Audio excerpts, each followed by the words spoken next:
Hello, hey, sweet people, and welcome to another episode of Inglês no Rádio. My name is Foster. As always, I'm here with. Alexia. Hey, Alexia, how are you? I'm fine. What about you? I am doing well, and I know you are not totally fine because you are missing Brazil a lot.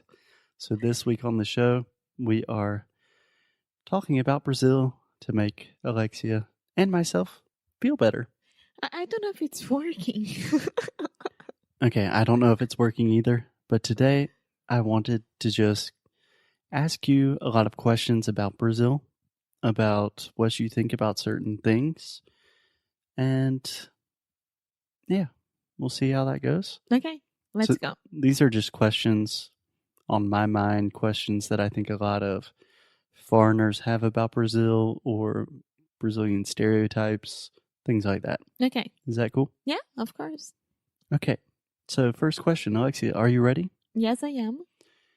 Okay, what is one thing that you wish a lot of foreigners knew about Brazil that they don't, perhaps? Apart from, like, what the capital of Brazil is. But something not very obvious. To be honest, that Brazil is much more than Rio and São Paulo. Okay. Because, I mean, when you talk about Brazil, Brazil is huge. It's the same when you think about the United States. The United States is much more than New York, Miami, and California. No. So. Nah. Yeah. So how would you explain that to, let's imagine, your normal gringo who does not know much about Brazil, and in their imagination, Brazil is essentially just Rio, Carnaval, Samba, and then São Paulo. How would you say, nah, it's a lot more? It's a lot more different type of foods everywhere from the north to the south.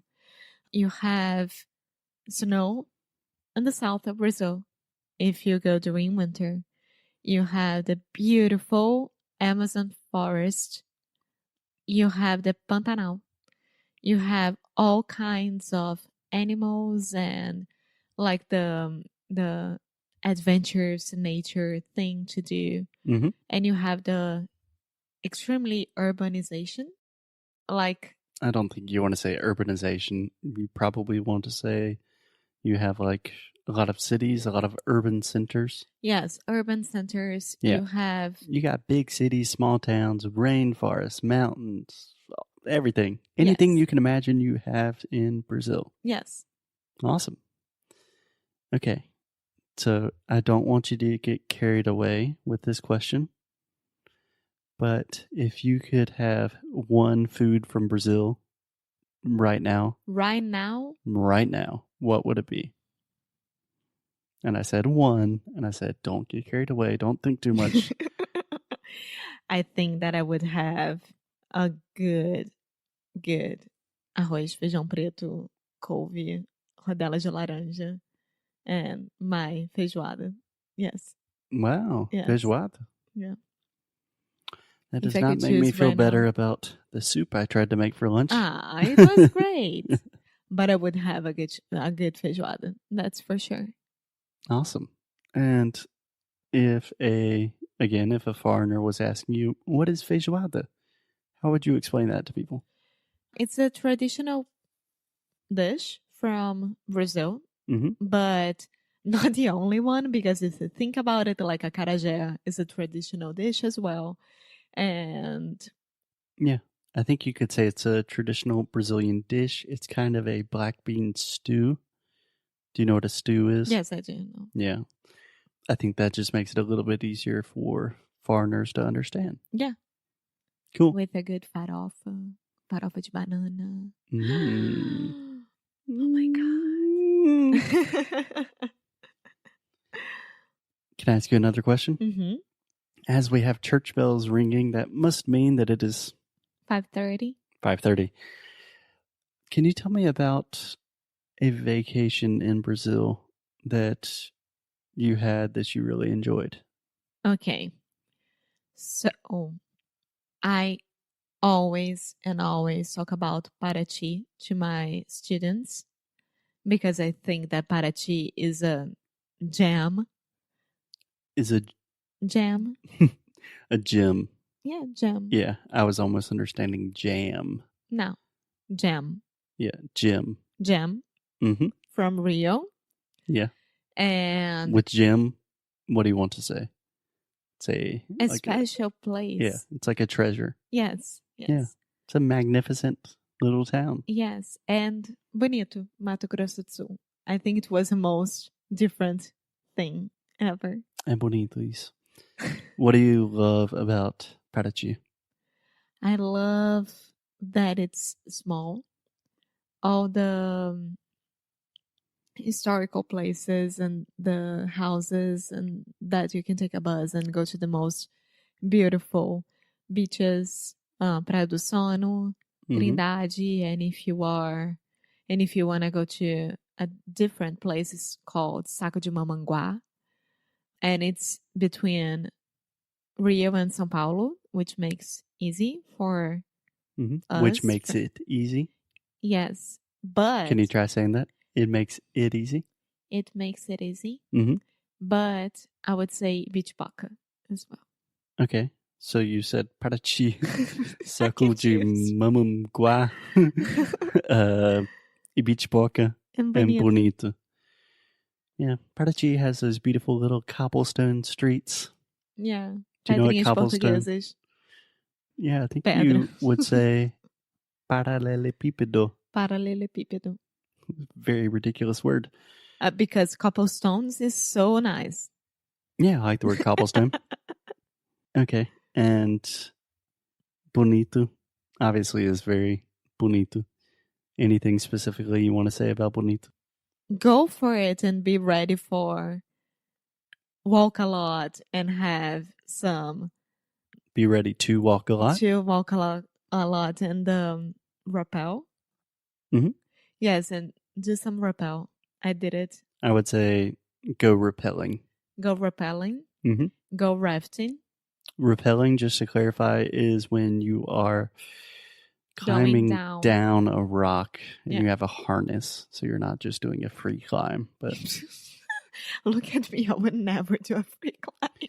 Yeah, again, it's an audio podcast, but I've only rappelled one time in my life. It's kind of scary. Yes, it is. And mine was 45 meters. Damn. Yes. I was very proud of myself, but also I was 13 years old. Awesome. Can I ask you another question? Uh-huh. What? Let me ask you a more introspective question. What is an area of Brazilian life or Brazilian culture that you would really like to learn more about? So maybe you don't know that much and you want to learn more. I was very lucky that my high school and my school, they gave me classes about the different religions from Brazil. Mm-hmm. One more time, Alexia. Religions. So this is the difference between the E and the I sound. Religions.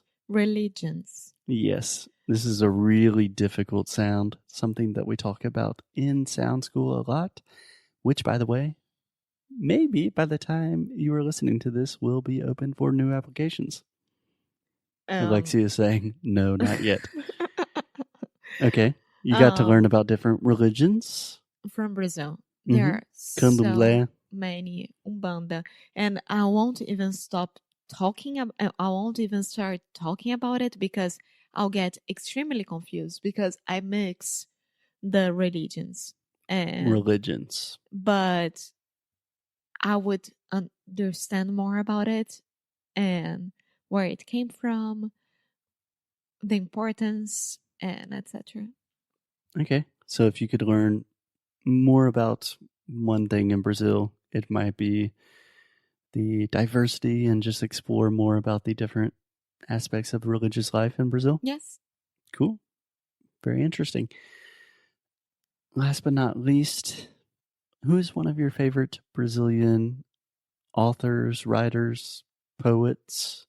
This could be for other Brazilians, or if you want to say something more accessible, potentially for foreigners?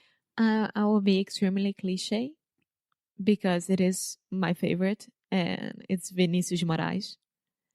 As an author? Yeah. Okay.